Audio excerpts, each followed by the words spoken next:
Alright, so hello and welcome to another part of this tutorial on C. My name is Rohit Das, and before we proceed I'd like to clarify a few things. So while I teach,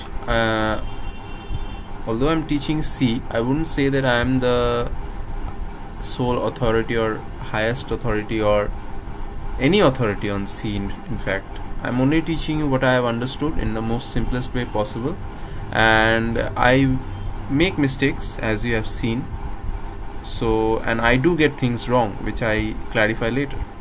So sometimes you may not know if I am telling anything wrong if you're a beginner.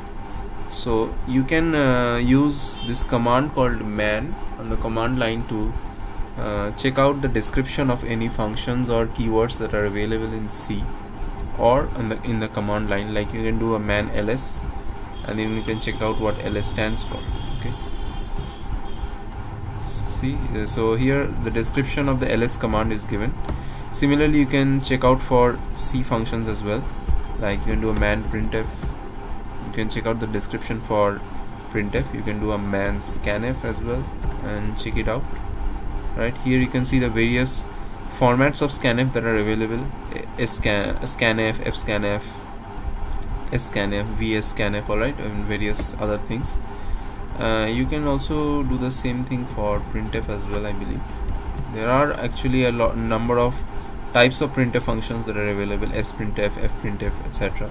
You can simply man and check them out. Okay, so here you can check out all the printf functions that are actually available. Right, so these are mainly used for strings, which we shall be covering later. So for today we will be covering operator precedence, and then we shall move on to decision making in C. Alright, so what operator precedence tells us is that the order in which operators shall be executed in an expression. Alright, operator precedence is very important for a compiler because it helps the compiler to break down the expression into binary operations. Alright, the microprocessor which is responsible, or which we call as a CPU, which is responsible for most of the operations, can mostly work on two registers. Alright, two registers at once, and then store it in a third register maybe. Never mind. What I'm trying to say is that the CPU can work with binary operations. Alright, some operation involving two numbers. Okay, so what the compiler does is simply break down a whole big expression into operations of two. Now how is it going to go about doing it? Like we have learned BODMAS in maths, brackets of division, multiplication, addition, subtraction, which helps us remember the order in which operations are going to be executed or calculated while simplifying large expressions. Same concepts are followed in compilers as well, and the C compiler is not an exception. So what you can do is simply go to Google and simply type C operator precedence and click on the first or second or whatever link that appears, and check out this table where precedences are given. So as you can see over here, there's a chart noting, it simply notes down the order of precedence. Okay, the operators appearing at the topmost have the highest precedence, whereas those below have the lowest precedence. Alright, and here you are seeing something called associativity. Alright, so we'll come to that later. So as you can see over here, parenthesis has the highest authority, and then we have the third bracket, and then member selection via object name, via pointer, etc., etc., and then we have the increment decrement operator. These are the postfix increment decrement operator, and this is the prefix increment decrement operator. Now what is this associativity thing over here? Okay, so let me just go and find out a better link over here. Okay, maybe this is better. Alright, so as you can see over here, the operators have been arranged in a horizontal manner, and here you can clearly understand what associativity means. Now suppose I have an expression, and that consists of these parentheses and then the third brackets and then this arrow, dot, etc., etc. And what this means is that the priority starts decreasing from left to right. So this means that the parenthesis has the highest priority, and then the third bracket, and then the arrow, and then the dot, and then the postfix increment, and then the postfix decrement. Okay, and that's why it says it has the left to right associativity. But as soon as you move on to the unary category, we see that the associativity changes. It goes from right to left. So what does that mean is that the size of operation is executed first, followed by this ampersand, and then we have the type star, and then we have the prefix decrement, prefix increment, etc. Right? And this is how the precedence works. Okay, so the precedence here decreases from left to right, here it decreases from right to left. So as you can see over here, for most operators the precedence decreases from left to right. Okay, so if you have the star first, the star will be executed first, and then the division. I'm sorry, these have the same precedence, but if we have something of different precedence, the leftmost one is executed first, followed by the other one. Alright, so you can simply experiment with them to find out the various precedence operations and how they work. So suppose we want an operation of lower precedence to be executed before an operator of higher precedence. So what do? We just simply enclose them within parentheses to give them a higher precedence. Alright, and that's how we do it. Alright, so operator precedence doesn't have much to it except this table. You don't even have to memorize it. Simply have to keep in mind these basic operators like this: multiplication, division, modulus, addition, subtraction, bitwise shift, etc. Alright, so we have spoken about bitwise shift, or haven't we? Okay, let me just show some examples on bitwise shifting. Right,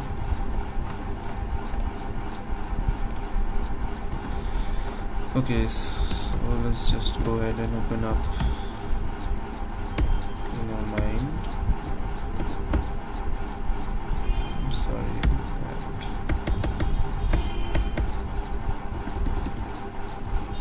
Alright, so suppose we have a equal to 2. Alright, and then what I want to do is that I use the left shift operator and do 3. I think I covered the bitwise operators.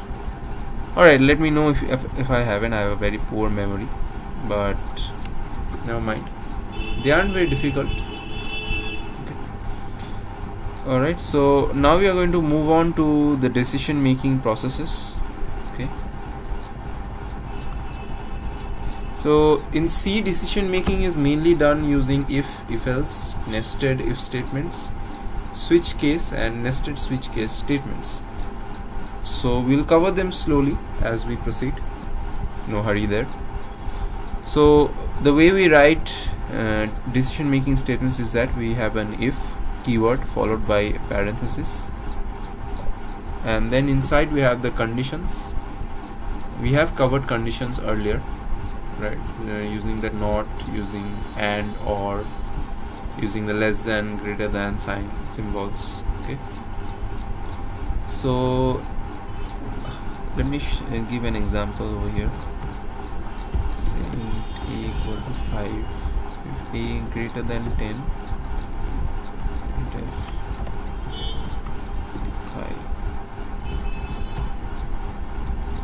else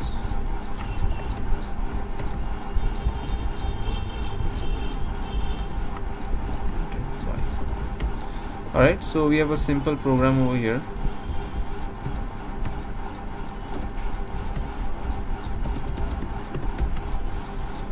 Okay, let's compile that, shall we? Alright, so as you can see over here, a has a value 5, and since a isn't greater than 10, this condition results in false, and hence the statement following this condition isn't executed. And so control moves on to the else part, which doesn't have any condition and hence becomes the default go-to statement for the control. Right, so let me just use some braces over here so that it will be clearer. So in this way I can have multiple statements inside and here, So let's say print I followed by increasing a by 1 maybe. Okay, and else we can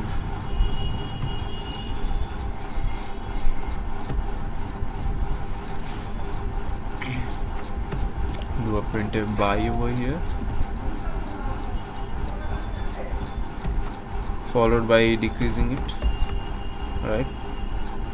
So we can include multiple statements over here.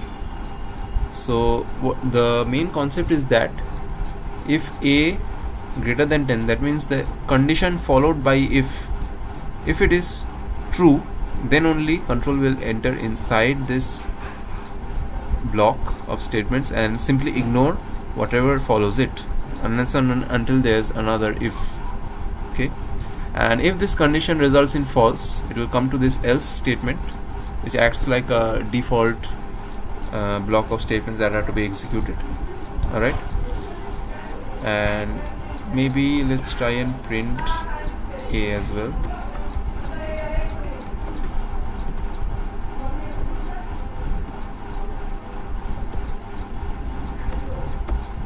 Alright, so let's compile that. Okay, so as you can see over here, okay, let me compile it.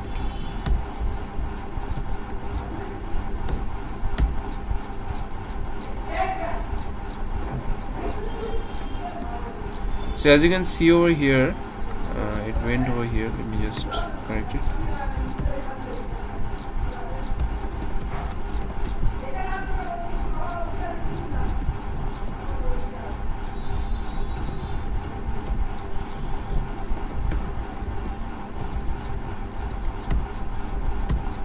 So as you can see over here, a was initially 5 and now it's 4, and so it went to this block. So this is pretty clear how to do it. Okay, there's another thing where we have the else if followed by a condition a less than 10, and then we shall have an else.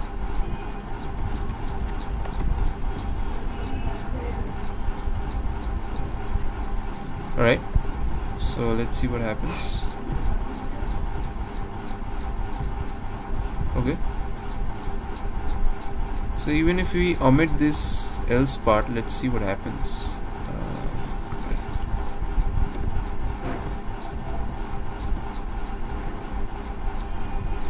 Let's comment out that bit. And so as you can see over here, an if can be written on its own or with an else if or with an else.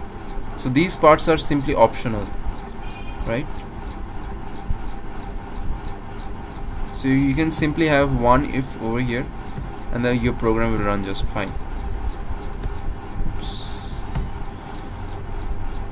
Okay, so as you can see over here, since if a greater than 10 condition is not satisfied, nothing gets printed because there is no else part or else if part to this, but we can simply have one if block which will be followed by one or more else if blocks and ended by only one else block. Okay, so the else block can only end it. Okay, and then we can proceed to the nested if statements, which are nothing but ifs inside ifs. Okay, so let me just erase this.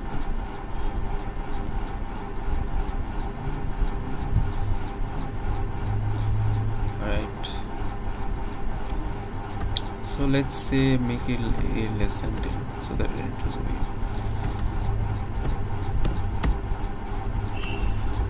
And then we have another condition, if a equal to 1, printf 1,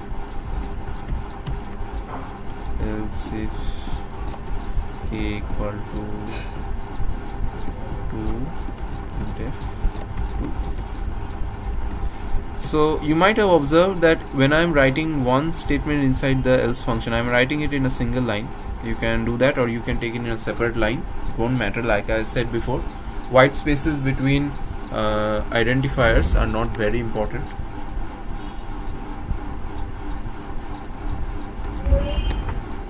Right.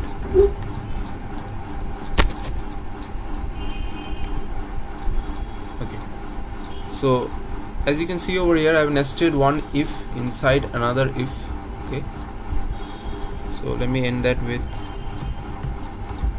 an else.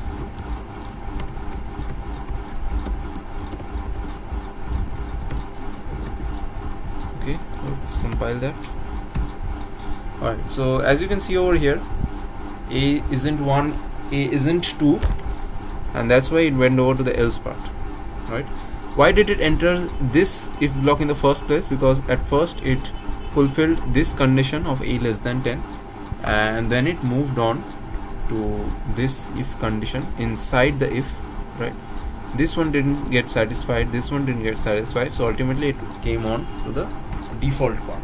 Okay, so I hope this is clear how we conduct different decision making statements in C. It's pretty basic actually, right? And if else statements are used in various places in a lot of ways, which you shall explore by simply doing various programs. Alright, you can do a simple gradation program where the user gives an input of marks, and then it's followed by several if else statements where the marks are evaluated. If the marks is greater than 90, it may be graded A. If it's greater than 80, it may be graded B, and so on. In that way you can use if else statements very easily.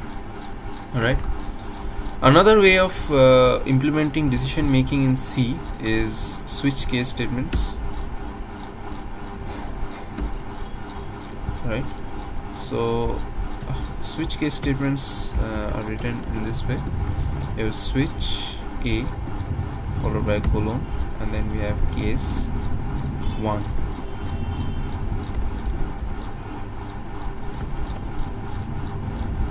Printf 1. Then we have case, okay, should be followed by a break as well. We have case 2, printf 2 break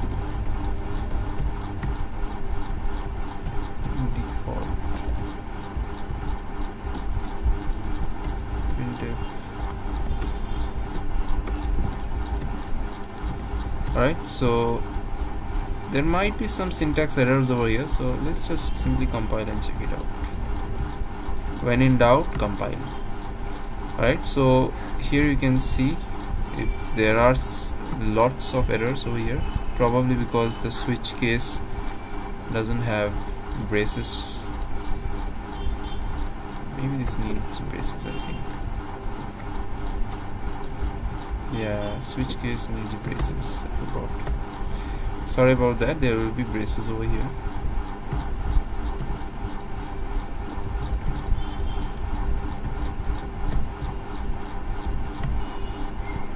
That resolved all of our errors, and as you can see over here, it works perfectly fine. So this is how a switch case works. Let me just elongate this part. Alright, so this is how switch case works. There's a switch keyword followed by there cannot be conditions over here. Okay, there can only be values, or maybe you can put conditions as well which return a certain value, because those values are compared to the labels for the case. Right, so as you can see over here, let's change this one to 1 or 2 maybe, and check what happens over here. Alright, so as you can see over here, it prints 2. Now what's happening is that switch, it takes either a variable or an expression that returns a certain value. Alright, it may be a character value, it may be an integer value, it may be a string value, whatever, and then that value is compared with this, the thing or any value followed after a case keyword. Okay, so what is this called? This is called a label. Case followed by a label. Alright, this is label 1, this is label 2. Alright, and then there's a colon, and then we have any number of statements that will be executed when the label matches the output of this expression inside the brackets. Right, so let's see. A is 5. Now let's make this case 0 and case 1. See what happens.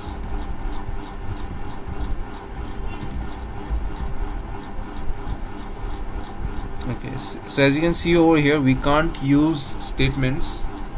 I mean, we can, but the compiler then sends warnings which can be ignored, but like I have said before, you should not ignore warnings as well. So as you can see over here, it has sent a warning that switch cannot have boolean expressions, and that answers our question when I said that it cannot have expressions which return boolean functions. It should return a specific value, right? So let's still try and compile that, and as you can see over here, a isn't greater than 5, and that returns 0. Although it's boolean, but it still returned a value 0, and that matched with our label over here, and hence 2 was printed to the console. Alright, so we can have any number of cases, case followed by a label, any number of them, and at last we can use a default case which does not take any label, and then it simply just goes to here and prints it out. Just put a break over here as well. Right,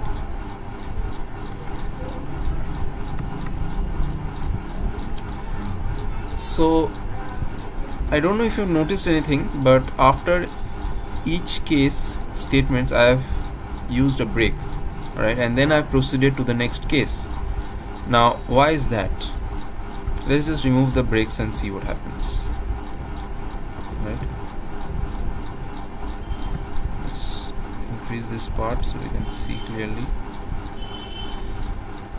a bit more maybe. Okay, so let me just change the values back to 1 and 2 and make a equal to 1. Alright, so let's compile that and see what happens. Okay, this is giving an error over here.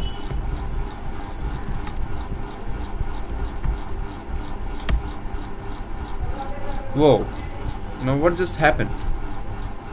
In if else we had studied that if the condition for the if is not satisfied, it will move on to the next else if, or perhaps to the else part, and if the if condition is satisfied, it will simply execute the statements inside the particular if block and skip the rest part of the code and move on to the code after the if blocks.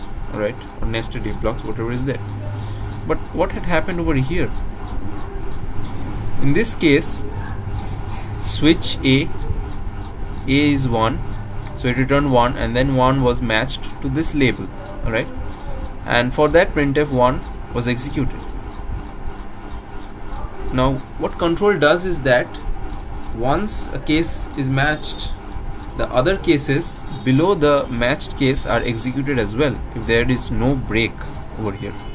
Right, so it just simply goes on executing all the statements until it reaches the break or the end of the switch block. Okay, and that's what had happened. I've used the break over here, and so it had broken away. Right, and now if I use this break over here, try to compile it.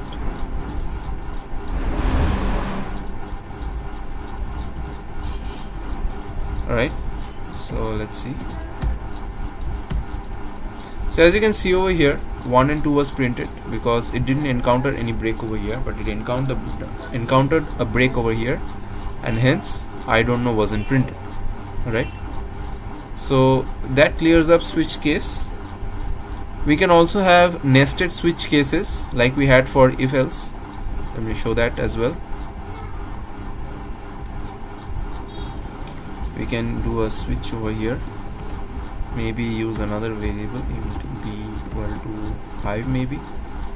We can use a b over here,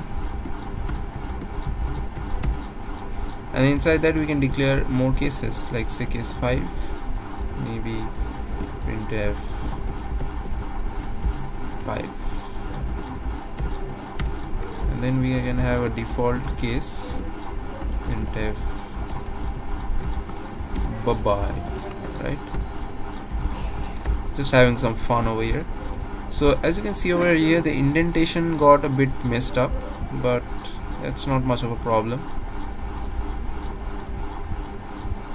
Let's see if this is wrong or not. I'm not entirely sure of the way I've written it. Let's just check it out. Okay, that worked, and it did not enter this switch part. Now why is that? Alright, so I think the switch should be separate, should not be inside a case like I have shown here. Okay, let's try that out now. Okay, so it doesn't switch over to this part. So it switches to A and then it moves on to this part, right? Case 2 isn't satisfied because A is 1.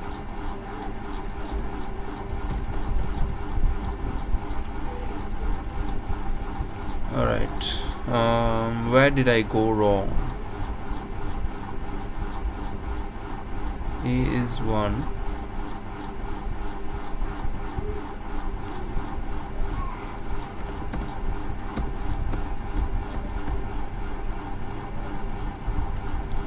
Alright, that should do.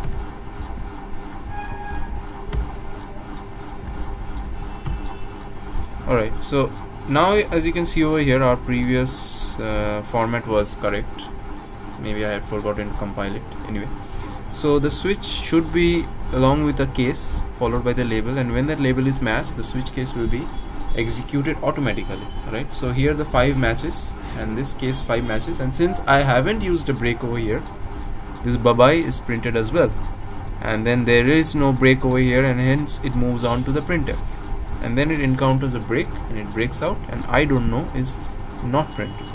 Right, so this is how switch case works. This will be a short video because decision making doesn't have much to it except these if else and switch case. Mostly you have to try it out by yourself. You can try out the grading problem using either if else or switch case. We normally use switch cases where we have to use fixed values, like we know what value is going to come, because switch does not react well to conditional statements where we have to check the range of a value, whereas we use if else statements where we can easily check the range of a value, as we have seen before. Alright, so for gradation you can either use ranges. Maybe for awarding CGPA you can use switch case, where you know that the marks will take certain specific values between 1 and 10, and you can award grades accordingly. Alright, whereas in case of marks, it has a range, and hence it has to be graded according to a range. Alright, so that's all for this video. Hope you enjoyed. Leave a like, subscribe, and give your feedback and suggestions, and let me know where I go wrong. Alright, so see you in the next episode.